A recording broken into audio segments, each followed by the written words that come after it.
오늘 어버이의 즐거움이라는 제목으로 우리 함께 말씀을 나누길 원합니다. 오늘 어버이 주일도 되고 총동원 주일도 되는데 그래도 여러분 또 이렇게 많이 나오셔서 감사를 드리고, 이제 혹시 아직도 코로나로 나오지 못하시는 우리 성도님 계시면 빨리 회복되시고 힘을 얻어서 함께 예배 드릴 수 있기를 주님의 이름으로 축원합니다. 오늘 우리 말씀을 통해서 함께 나눌 것은 어버이의 즐거움입니다. 여러분, 이런 말이 있습니다.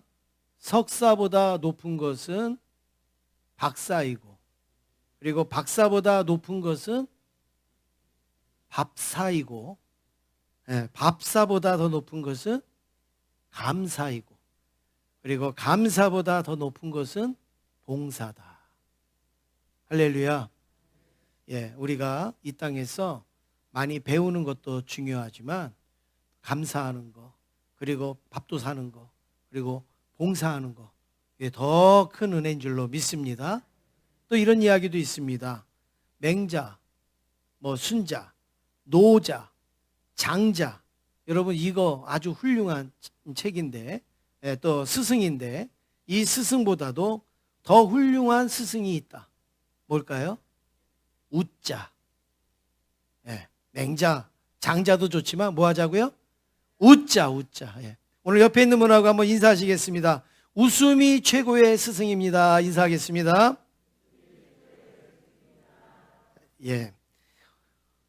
작년 어버이 주일날 제가 드린 이야기가 하나 있습니다. 임금님을 보고 싶어하는 그 어머니가 개성에 임금님이 내려온다는 소식을 듣고 이제 임금님을 보고 싶어 했는데, 그 아들이 어머니를 업고 50리를 달려가서 임금님을 만나게 했습니다. 그 소식을 들은 임금님이 야, 정말 이 아들은 효자다. 큰 상을 내려라. 큰 상을 내렸어요. 그런데 이 소식을 그 옆에 있던 그 불효자가 듣게 됩니다. 그래서 불효자가 집으로 달려가 갖고 어머니를 불러내면 빨리 내 등에 업히라고. 그래서 어머니를 업고 달려가서 임금님 앞에 가서 또 절을 합니다. 그래서 임금님이 야, 너도 참 큰 효자다. 그리고서 상을 베풀려고 했더니 옆에 있던 신하들이 말립니다. 임금님 아닙니다. 이 사람은 정말 효자인데 이 사람은 그 가짜입니다. 불효자인데 지금 상을 주니까 어머니를 업고 지금 이렇게 나와서 효자인 척 흉내를 낸 것입니다. 그랬더니 임금님이 그래도 상을 줘라. 왜요? 효도는 흉내만 내어도 좋은 거란다. 흉내만 내어도 좋은 거란다. 그래서 상을 주라는 거예요. 여러분, 매일매일 우리가 어버이를 공경하거나 사랑하지 못하더라도 오늘 어버이 주일만큼은 우리가 흉내라도 낼 수 있기를 간절히 원합니다. 어찌 보면 우리의 인생은 흉내입니다. 흉내. 아이가 엄마 아빠 흉내 내다가 나중에 진짜 엄마가 되잖아요. 진짜 아빠가 되잖아요. 아이가 자동차 가지고 막 놀다가 그러다가 나중에 자기가 차 몰고 다니지 않습니까? 아이가 의사 선생님 놀이하다가 나중에 의대 가갖고 의사 선생님이 되잖아요. 아이가 똑바로 앉아 차려 열중셔 선생님 흉내 내다가 선생님 돼서 아이들을 가르치잖아요. 이 아이들이 엄마 아빠 따라하다가 뭐예요? 사업도 하고 또 직장에도 가고 하지 않습니까? 우리의 인생은 흉내입니다. 흉내. 처음부터 배우고 나오고 처음부터 알고 나온 사람 아무도 없는 거죠. 효도도 흉내에 내는 거예요. 효도도 우리가 자꾸 따라하는 거예요. 그러다가 보면 작년보다 올해가 좀 더 나아지고 올해보다 내년이 좀 더 나아지고 그리고 앞으로 더 점점 무르익어가는 효도가 될 줄로 믿습니다. 첫 번째로 우리가 살펴볼 것은 하나님과 같은 의미입니다. 성경에서 하나님과 같은 의미로 사용되어지는 존재가 있어요. 하나님과 비슷한 개념으로 쓰여지는 단어가 있습니다. 그게 뭐냐면 어머니, 아버지, 부모님이라는 그 단어입니다. 부모님을 귀중히 여기는 자를 곧 하나님도 귀중히 여기신다, 이렇게 인식을 하고 있습니다. 그러니까 하나님을 섬기느냐? 네 부모도 그렇게 섬겨라 이거예요. 이게 바로 성경의 말씀이에요. 근데 반대로 부모를 경히 여기고 청종하지 아니하는 사람은 하나님을 거역하는 걸로 성경에서는 인식을 합니다. 하나님께 순종하지 않는 것으로 성경에서는 그렇게 받아들이는 것입니다. 그래서 오늘 22절에 보니까 한번 같이 읽겠습니다. 시작. 너를 낳은 아비에게 청종하고 내 늙은 어미를 경히 여기지 말지니라. 여러분, 하나님을 청종하십니까? 하나님의 말씀에 순종하십니까? 하나님을 존중하십니까? 부모에게도 그렇게 하라. 똑같은 위치에다 놓고 그렇게 말씀을 하고 있습니다. 그뿐만이 아니라 25절에 보니까 같이 읽습니다. 시작. 내 부모를 즐겁게 하며 너를 낳은 어미를 기쁘게 하라. 예. 내 부모를 어떻게 하라고요? 즐겁게 해라. 즐겁게. 너를 낳은 어미를 어떻게 하라고요? 기쁘게 하라. 여러분, 이 말씀은 코미디언처럼 가서 웃기라는 얘기가 아니에요. 개그맨처럼 재밌게 하라는 의미가 아닙니다. 물론 그것도 좋고 그것도 필요하지요. 근데 여기에서 기쁘게 하라, 즐겁게 하라는 것은 뭐냐면 부모님, 아버지, 어머니 감사합니다라는 것을 표현을 해라. 여러분, 코미디가 더 재밌어요? 내 자녀가 감사해 표현하는 게 더 재밌어요? 감사 표현하는 게 훨씬 재밌죠. 웃기는 얘기가 즐거워요? 아니면 내 자녀가 철든 행동이 더 즐거워요? 내 자녀가 철든 행동이 훨씬 더 즐겁죠. 그래서 내 부모를 즐겁게 하고 어미를 기쁘게 하라. 이것은 바로 어머니의 사랑이 큽니다. 아버지의 사랑이 큽니다. 우리 부모님의 사랑이 너무나도 감사합니다. 이것을 표현할 때 제일 즐겁고 제일 기쁘시다라는 말씀입니다. 솔로몬이 아들에게 바라는 것이 있었습니다. 솔로몬은 왕입니다. 천하를 다 누리는 왕입니다. 솔로몬이 뭘 갖고 싶었을까요? 어지간한 거 가지고 만족할 수 있었겠어요? 땅덩어리도 많지요. 집도 많지요. 군사도 많지요. 얼마나 많아요. 그러면 그 솔로몬을 만족시키기 위해서 뭘 드려야지 솔로몬이 만족했을까요? 근데 솔로몬이 나는 이것으로 만족한다 이렇게 말하면서 26절에 이렇게 말합니다. 26절 같이 읽습니다. 시작. 내 아들아 내 마음을 내게 주며 내 눈으로 내 길을 즐거워할지어다. 솔로몬이 자녀에게 원하는, 아들에게 원하는 게 뭐였어요? 마음을 내게 주며. 마음을 내게 주며. 여러분, 자녀들이 물질을 안 줘서 속상하던가요? 마음을 안 줄 때 속상하죠. 몰라도 돼, 엄마는. 아빠는 그런 거 신경 쓰지 마. 간섭하지 마. 마음을 딱 닫고 있는 것처럼 여러분 힘든 게 어디 있겠어요? 아무리 좋은 음식, 좋은 선물을 드려도 마음을 딱 하고서 나한테는 신경 쓰지 마. 걱정하지 말라는 게 아니라 그냥 내 마음을 열지 않는, 그거 정말 힘들지 않습니까? 근데 지금 솔로몬이 내 아들아 내 마음을 내게 달라 이렇게 말합니다. 하나님도 마음이 없는 믿음을 뭐라고 그랬느냐? 우리가 마음에도 없고 형식적으로 하는 믿음을 뭐라고 그래요? 외식하는 자라 이렇게 말씀하잖아요.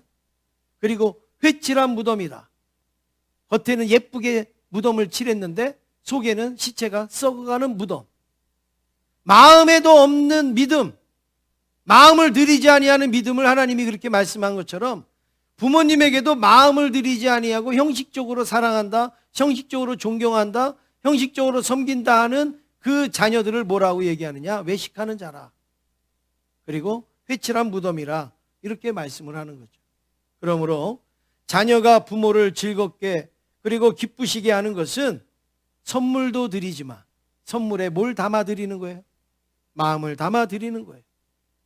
용돈도 드리지만 마음을 다해 드리는 거예요. 제가 요 설교를, 요 문구를 쓸 때 요 아주 신중하게 했습니다. 마음을 드리는 겁니다. 마음을 드려야 됩니다. 이러면 또 순종한다고. 엄마, 이번에는 선물이 없어. 목사님이 마음을 드리래. 그런 거는 또 어떻게 이렇게 잘 이해를 하고, 그래서 요번에는 마음만 드릴게요. 마음만 받으세요. 그럴까봐 제가 선물을 드려도 뭘 다해서 드리라고요? 마음을 다해서 드리라. 용돈을 드려도 뭘 다해서요? 마음을 다해서 드리라. 맛있는 음식을 뭐 차려드리고 사드려도 뭘 다해서요? 마음을 다해서 드릴 때에 즐거운 거예요. 그럴 때 기쁨이 있는 거예요. 두 번째로 부모의 마음을 우리가 살펴보겠습니다. 부모의 마음은 어떤가? 누가복음 15장 22절 23절에 보면 아버지의 재산을 가지고 나가서 다 허비하고 돌아온 그 아들이 있잖아요. 탕자라고. 그 아들이 돌아왔을 때 이 아들은 뭐라고 생각을 했을까요? 나는 아버지한테 혼났다. 다리 몽둥이 부러지겠다. 뭐 이런 생각을 했는데 아버지는 그 아들을 탁 끌어안고 뭐라고 그래요? 야, 제일 좋은 옷을 갖다 입혀라. 제일 좋은 신발을 신겨라. 손에다가 가락지를 껴줘라. 그리고 제일 좋은 송아지를 잡아라. 그리고 잔치하자. 이러면서 그 아들을 위하여서 막 잔치를 베풀지 않습니까? 여러분 왜 그래요? 이 아버지가 왜 이래요? 그게 부모의 마음이죠. 부모는 주고도 더 주고 싶고 하고도 더 하고 싶고 이게 부모의 마음 아닙니까? 예. 그렇게 잘못하고 방탕했지만 그 꼴을 보니까 빨리 옷 입혀줘야 되겠고 빨리 신발 신겨줘야 되겠다고 하는 것이 부모의 마음인 것이죠. 그래서 이 누가복음 15장 24절에 이 부모의 마음을 이해를 못하는 사람들에게 뭐라고 이야기하느냐? 이 내 아들은 죽었다가 다시 살아났으며 내가 잃었다가 다시 얻었노라. 그들이 즐거워하더라. 이 부모에게는 이 아들이 어떤 아들이에요? 잃어버렸다가 찾은 아들. 그리고 죽은 아들을 다시 찾았다 이거예요. 그러니까 잔치를 베풀고 그러니까 옷을 해 입히고 그렇게 해야 되지 않느냐? 이게 바로 부모의 마음인 것이죠. 부모는 자녀가 눈앞에만 있어도 좋은 거예요. 자녀가 어른거리기만 해도 감사한 거예요. 뭘 주느냐, 뭘 하느냐는 두 번째고 내 자녀가 내 앞에 있다는 것만으로도 얼마나 감사하고 고마워하는지. 제가 이렇게 성경을 이야기를 하면 그건 성경 이야기니까 뭐 그 아버지가 아들을 그렇게 할 수 있겠지 생각을 하는데 여러분 실질적으로 우리의 삶 속에 부모들의 마음은 다 비슷하죠. 그래서 우리 부모들이 어떤 마음을 가지고 있는가 영상으로 만들어진 자료가 있어서 제가 그 영상을 여러분들에게 한번 소개를 해드리는데 제가 이 영상을 여러 가지 찾아보면서 얼마나 많이 울었는지 몰라요. 정말 참 감동이 되고 그래서 근데 그 중에서 또 제가 또 가장 이렇게 감동이 되는 영상을 하나 여러분들에게 부모의 마음이라는 그 영상을 한번 보여드리겠습니다. 예, 필요한 거 있을 때 전화 드리죠. 아니요, 필요할 때만 한 번씩 드립니다. 그렇게 자주는 아닌 것 같고 한 번씩 한 일주일에 두세 번?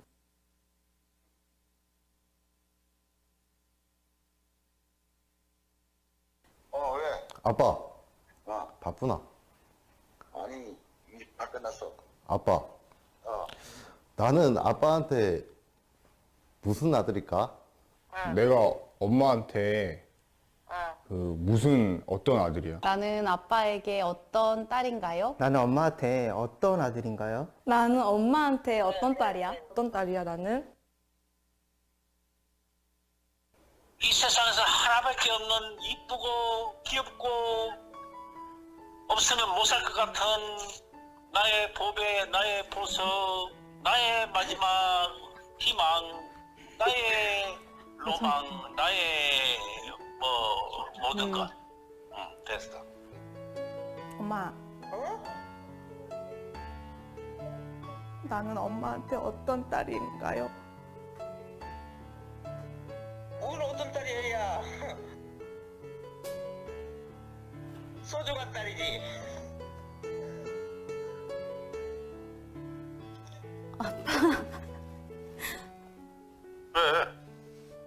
있잖아. 응.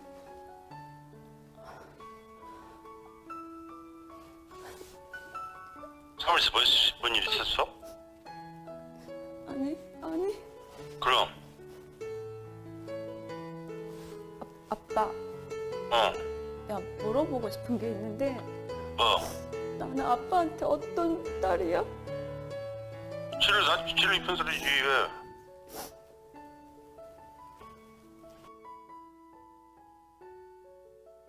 나는 다 사랑했다. 다 행복했다고. 진짜야. 거짓말. 아니야, 나는 그렇지 않아. 나를 키우면서 가장 행복했던 순간이 언제야? 지금 뭐 행복해. 니들 잘 크고 그러니까 행복해지. 나를 키우면서 가장 행복했던 순간이 있어? 당연히 있지.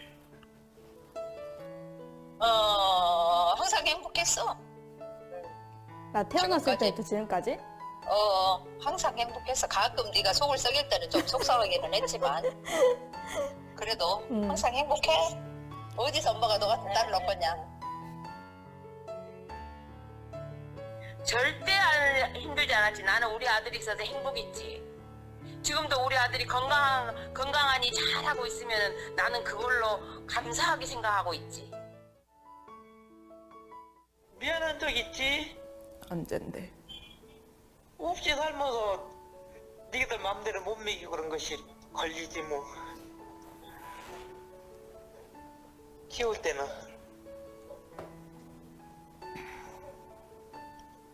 놈들 같이 많이 정말 못 해주고 먹고 싶은 거 맘대로 못 먹이고 그랬지 뭐. 부모 마음은 다 똑같지. 다시 태어나도 내 엄마가 돼줄 거야? 그러지.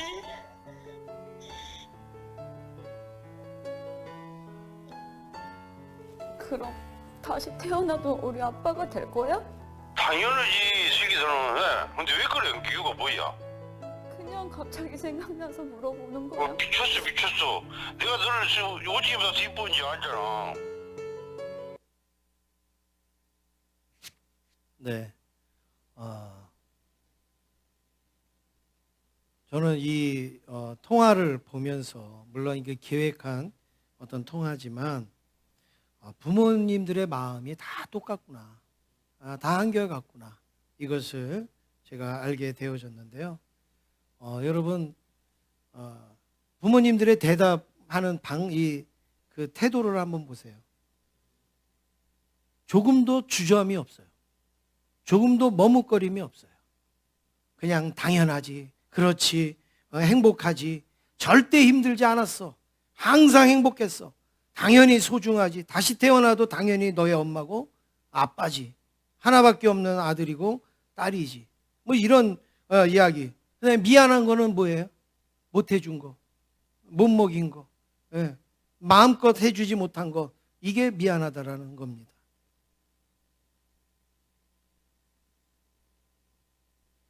저는 부부들 가운데 농담으로 다시 태어나면 나랑 결혼할 거야, 우리 이런 이야기 하잖아요. 그러면 여러분 뭐 농담 반 진담 반 뭐라 그래요? 나는 다시 결혼 안 해. 뭐 이런 사람 생각해 볼게. 뭐 여러 가지 대답이 있어요. 그런데요, 부모는요, 다시 태어나도 내 엄마가 될 거야, 아빠가 될 거야, 거기에 대해서 생각해 볼게. 뭐 아니야, 나는 네 엄마 안 될 거야, 이렇게 말하는 부모가 봤어요? 하나도 없어요. 당연하지. 왜 그래? 무슨 일이 있어? 막 이렇게 이야기를 하지 않습니까? 여러분, 부모는 또 부모가 되고 싶고 또 내 자녀가 되고 싶어 하는 것이, 그게 바로 부모의 마음입니다. 오늘 우리가 이 부모의 마음을 다시 한번 생각할 수 있기를 원하고, 특별히 오늘 여기 젊은 우리 자녀들이 많이 왔는데 우리 자녀들이 꼭 이 부모의 마음은 기억하면 좋겠습니다. 부모님의 이 마음을 서운하게, 섭섭하게, 그리고 힘들게 하지 않고 오히려 즐겁고 감사하게 만들기를 간절히 원합니다. 세 번째는 허벅지 밑에서 나온 자입니다. 이 세상에 자녀 없는 부모는 있어요. 살다가 보면 자녀 없을 수 있어요. 그런데 부모가 없는 자녀는 하나도 없습니다. 나는 부모 없이 난 태어났습니다. 그런 자녀가 어디 있어요? 하나도 없죠. 생명은 하나님이 주시는 거고 그 생명을 하늘에서 뚝 떨어뜨려 주시는 게 아니라 부모님을 통해서 생명을 전수해 주시는 거죠. 하나님이 부모님을 통해서 나라는 생명을 허락하여 주신 겁니다. 그 증거를 하나 말씀드리면 창세기 24장 2절에 보면 아브라함이 자기가 아주 사랑하는 아들 이삭을 결혼시켜야 되는데 이제 그 결혼할 때 그 이삭의 아내를 데리고 와야 되는데 갈 수가 없어요. 그래서 자기 집에 나이 많은 종, 자기가 아주 신뢰하는 그 종 엘리에셀을 보냅니다. 네가 가서 이삭의 아내를 데리고 와라. 네가 가서 이삭의 아내를 찾아와라. 이삭에게 아주 좋은 아내를 데리고 와라. 그리고서 보냅니다. 근데 그때 뭘 줘서 보내느냐? 여비를 주는 게 아니에요. 그때 뭘 어떤 비용을 주는 게 아니에요. 너 손 좀 줘봐. 이 엘리에셀의 손을 잡더니 자기 허벅지 밑에다가 그 집어넣는 거예요. 아브라함이. 자기 종의 손을 자기 허벅지 밑에다가 갖다가 집어넣습니다. 왜 허벅지 밑에다가 넣을까요? 이삭은 아브라함의 허벅지 밑으로 나온 자녀라는 거예요. 내 배에서 나온 자녀다. 그러니까 너는 가서 아무나 데리고 오지 말고 정말 네 자녀인 것처럼 내 허벅지에다 네 손을 놓지 네 자녀인 것처럼 내가 너를 보내니까 그 이삭의 아내를 찾아서 데리고 오라 이렇게 이야기를 합니다. 여러분 오늘 저와 여러분은 전부 누구예요? 우리 부모님 허벅지 밑에서 나온 자들. 우리 부모님 허벅지 밑에 있는 자들이 바로 하나님께서 생명을 그렇게 우리에게 허락하여 주신 거죠. 그래서 에베소서 6장 2절에 우리 한번 같이 읽겠습니다. 시작. 내 아버지와 어머니를 공경하라. 이것은 약속이 있는 첫 계명이니. 부모가 뭘 잘해서 공경하는 게 아니라 생명을 전수해 주었기 때문에 공경하는 거예요. 이게 하나님이 주신 첫 계명이다. 첫 계명이다. 부모는 내 생명의 전수자이기에 마땅히 공경해야 되는 겁니다. 하나님께서는 부모를 공경하는 것을 율법의 첫 계명으로 딱 못을 박아 놓으신 것이죠. 마지막으로 네 번째, 청년 정신의 꿈을 가져야 됩니다. 지금까지는 우리 자녀들이 어버이를 어떻게 생각하느냐 말씀을 나눴는데 이제는 우리 부모님들이 어버이가 어떤 이제 인생을 사셔야 되는가, 자녀들에 대해서 어떤 태도를 가지셔야 되는가 이 말씀을 나눕니다. 자녀들에게 효도를 받으시는 것도 중요하지만 우리 자녀들이 효도하기를 기다리지 마세요. 우리 자녀들이 섬겨주기를 기다리지 마세요. 당당하게 효도를 받으세요. 당당하게 섬김을 받으시면 좋겠습니다. 24절 우리 한번 같이 읽겠습니다. 24절입니다. 시작.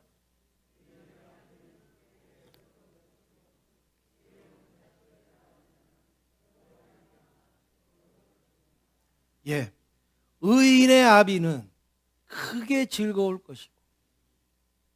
그러니까 여러분 이 말을 조금만 바꿔서 생각해 보세요. 의인의 아비는 크게 즐거울 것이요. 이게 뭐예요? 뭐 우리 아들이 박사학위 받고 뭐 하면은 부모가 즐겁고, 여러분 그런 내용이 아니에요. 그러니까 부모를 크게 즐겁게 하는 자가 의인이라는 거죠. 뭐 다른 거 없어요. 돈 많이 벌고 많이 배우고 뭐 그게 무슨 의미가 있습니까? 누가 지혜로운 자식이에요? 부모가 크게 즐거우면 그 자녀가 지혜로운 자식이라는 거예요. 그래서 우리가 의인이 되기 위하여서는 우리 부모가 즐거워야 돼요. 우리 부모가 기쁠 수가 있어야 되는 것이죠. 그래서 여러분 자녀들에게 효도를 요구하라는 거예요. 왜냐하면 우리 자녀들이 부모를 즐겁게 하고 기쁘게 해야 의인이 되는 거고 지혜로운 자식이 되기 때문에 그렇다라는 말씀입니다. 세월이 흐를수록 우리는 몸도 약해집니다. 마음도 약해집니다. 그럴수록 더 즐거워하시고 더 기뻐해야 되고 더 큰 비전을 누릴 수 있어야 되는데 구약의 모세는 노년이 되어서도 눈이 흐리지 않았대요. 노년이 되어서도 눈이 새하지 아니했대요. 이런 비전을 가지시라고요. 나는 당연히 나이 먹으면 몸이 약해질 거야. 나는 당연히 나이 먹으면 나는 힘들어질 거야. 그러지 말고 하나님 모세도 눈이 쇠하여지지 않았습니다.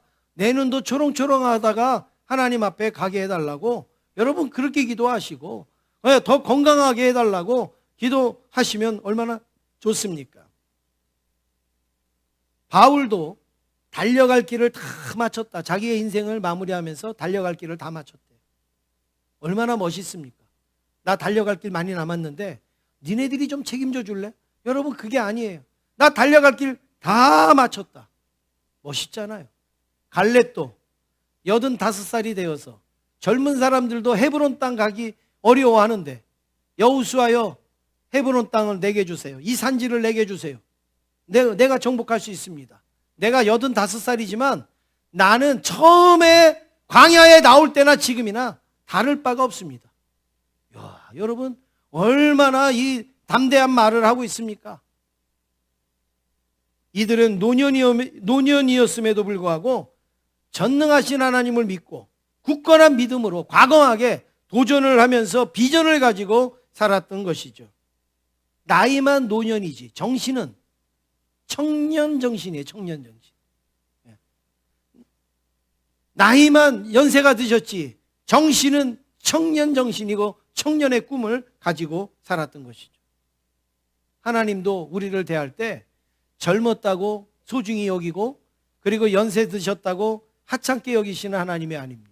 이사야서 46장 4절에 보면 하나님이 우리에게 이렇게 말씀하십니다. 우리 한번 같이 읽으시겠습니다. 시작. 너희가 노년에 이르기까지 내가 그리하겠고 백발이 되기까지 내가 너를 품을 것이라. 내가 지었은즉 내가 업을 것이요 내가 품고 구하여 내리라. 아멘. 여기 노년에 이르기까지 내가 그리하겠고 그랬어요. 백발이 되기까지 내가 그렇게 할 거다. 뭘요? 뭘 그렇게 한다는 거예요? 업고 품고 구하여 내는 것을 노년이 되기까지 백발이 되기까지 어릴 때서부터 변함없이 그렇게 하시겠다라고 말씀을 하고 있습니다. 세상은 그렇지 않잖아요. 아유, 노인네는 좀 저리 가세요. 저 어르신은 좀 피하세요. 여기 젊은이들 가니까 어르신들은 좀 나오세요. 세상은 이래요. 그런데 우리 하나님은 뭐라고 말씀하느냐? 노년이 되기까지, 백발이 되기까지 내가 사랑하고 업고 구하고 내가 품어주는 것은 변함이 없다. 달라지는 게 없다. 사랑하는 성도 여러분, 우리도 부모님에게 이런 마음으로 대할 수 있기를 주님의 이름으로 축원합니다. 우리 어른들도 바로 이런 마음으로 청년의 꿈을 가지고 사시기를 원합니다. 하나님 품에 머무는 동안은 누구든지 전성기예요. 전성기. 하나님이 우리를 구하시고 안아주시고 품어주시는 동안에는 누구든지 전성기를 지금 살고 있음을 꼭 기억하시기를 바랍니다. 사랑하는 성도 여러분, 오늘은 말씀을 일찍 마치겠습니다. 뒤에 순서가 있는데요. 훌륭한 자녀라는 말은 많이 쓰입니다. 야, 그 아무개 집에 그 아들은 훌륭한 아들이야. 그 아무개 집의 며느리는 훌륭한 며느리야. 이렇게 훌륭한 자녀라는 말을 우리는 가끔 듣습니다. 그렇죠? 그런데 여러분, 훌륭한 부모라는 말은 여러분 들어보셨어요? 못 들어봐요. 그래서 좀 나쁜 부모다, 좀 이런 못난 부모다, 이런 얘기는 들어도 훌륭한 부모라는 말은 우리가 잘 안 듣습니다. 왜요? 없어서요? 훌륭한 부모가 없어서요? 왜 훌륭한 자녀라는 말은 많이 있냐 하면 자녀들이 훌륭한 자녀들이 별로 없다는 거예요. 그런데 그 중에서도 조금 나으니까 훌륭한 자녀 이렇게 얘기를 하는 거예요. 그런데 왜 훌륭한 부모는 없느냐? 부모는 전부 다 훌륭하기 때문에 특별히 훌륭하다라는 단어를 붙일 필요가 없는 거예요. 조금 모자라면 나쁜 부모 이렇게 말하지 다 부모는 그냥 훌륭한 부모예요. 훌륭한 부모. 그냥 부모는 다 훌륭해요. 근데 자녀는 가끔 가다가 훌륭해요. 그러니까 자녀는 훌륭한 자녀라는 말을 쓰고 부모는 훌륭한 부모라는 말을 안 해요. 그냥 부모 그러면 그 안에 훌륭하다라는 표현이 그냥 담겨져 있다라는 말씀입니다. 그래서 부모는 무엇인가를 잘해야지 훌륭한 게 아니에요. 뭔가를 많이 이뤄놨어야지 훌륭하신 게 아니라 부모는 부모이기에 그냥 훌륭한 거예요. 그러니까 부모라는 그 단어 안에 훌륭하다라는 게 들어있어야 되는 거예요. 하나님께서 부모 자체를 훌륭하게 만드신 거죠. 그러므로 자녀들 눈치 보실 거 없습니다. 자녀들에게 미안하게 생각하실 거 없습니다. 자녀들 앞에서 기죽지 않아도 됩니다. 그냥 어버이날 식당에 가서 어머니 뭐 드시라고 식당에 갔는데도 거기서도 뭐 드실래? 난 니네들 먹는 거 먹을게. 여러분 왜 그러냔 말이에요. 메뉴판 보고 제일 비싼 거 뭔지도 몰라도 그냥 그거 골라요. 이거 줘요. 이거 10만 원짜리 이거 달라. 주책 부리려는 말씀이 아니에요. 좀 당당하시라는 거예요. 자녀들이 부모를 위하고 생각해 줄 때 당당하게 그래 하나님이 나에게는 그럴 권리를 주셨어. 이런 마음으로 그렇게 하세요. 그것을 감당하는 자녀가 의인의 자녀가 되고 그리고 지혜로운 자녀가 될 수 있기 때문에 그렇습니다. 필요하면 야, 나 필요한데 이것 좀 사줘. 선물을 가져다 주면 다른 건 없냐? 선물 좀 더 주면 안 되냐? 이렇게라도 좀 말씀을 하세요. 용돈을 주시면 야, 나 이런 거 필요 없어. 나 이런 거 니네들이 났어. 여러분 절대 그러지 마세요. 열어보지도 말고 더 달라고 그러세요. 여러분 용돈을 못 드리는 자녀가 행복하든가요? 용돈을 많이 주는 자녀가 행복하든가요? 내가 드리고 싶어도 용돈을 못 드리는 자녀를 보면 얼마나 가슴이 아픕니까? 그런데 내가 생각하는 것보다도 더 많이 줄 수 있는 자녀라면 여러분 행복하잖아요. 그게 옛날이나 야 니네들이나 먹어라 니네들이나 써라 그게 옛날이나 하는 거지. 요즘은요 더 가져와 많이 가져와 그러면 니네들 더 많이 벌고 더 많이 누리지 않겠어? 이런 마음을 가지셔야 돼요. 근데 평상시에 이렇게 많이 요구하시는 부모님은 좀 절제하시고 평상시에 하시는 분이 또 이 어버이날 또 꽃배기로 하시면 더 힘들어지니까 그런 분들은 절제를 하시는데 대부분 못 그러시잖아요. 그래서 여러분 당당하게 그래 나는 기도할게. 그래 하나님께서 너를 축복해 주실 거야. 여러분 이렇게 당당하시기를 원합니다. 부모는 가난하다고 죄가 아닙니다. 몸이 아프다고 죄가 아닙니다. 아는 것이 없다고 배운 게 없다고 죄가 아닙니다. 그냥 부모라는 이름으로도 자녀에게는 큰 축복입니다. 만약에 부모 올림픽이 있으면 누가 금메달 딸까요? 다 금메달감입니다. 여기 계신 어버이들 전부 다 금메달감입니다. 우리 마지막으로 인사하시겠습니다. 부모님 감사합니다. 우리 인사하시겠습니다.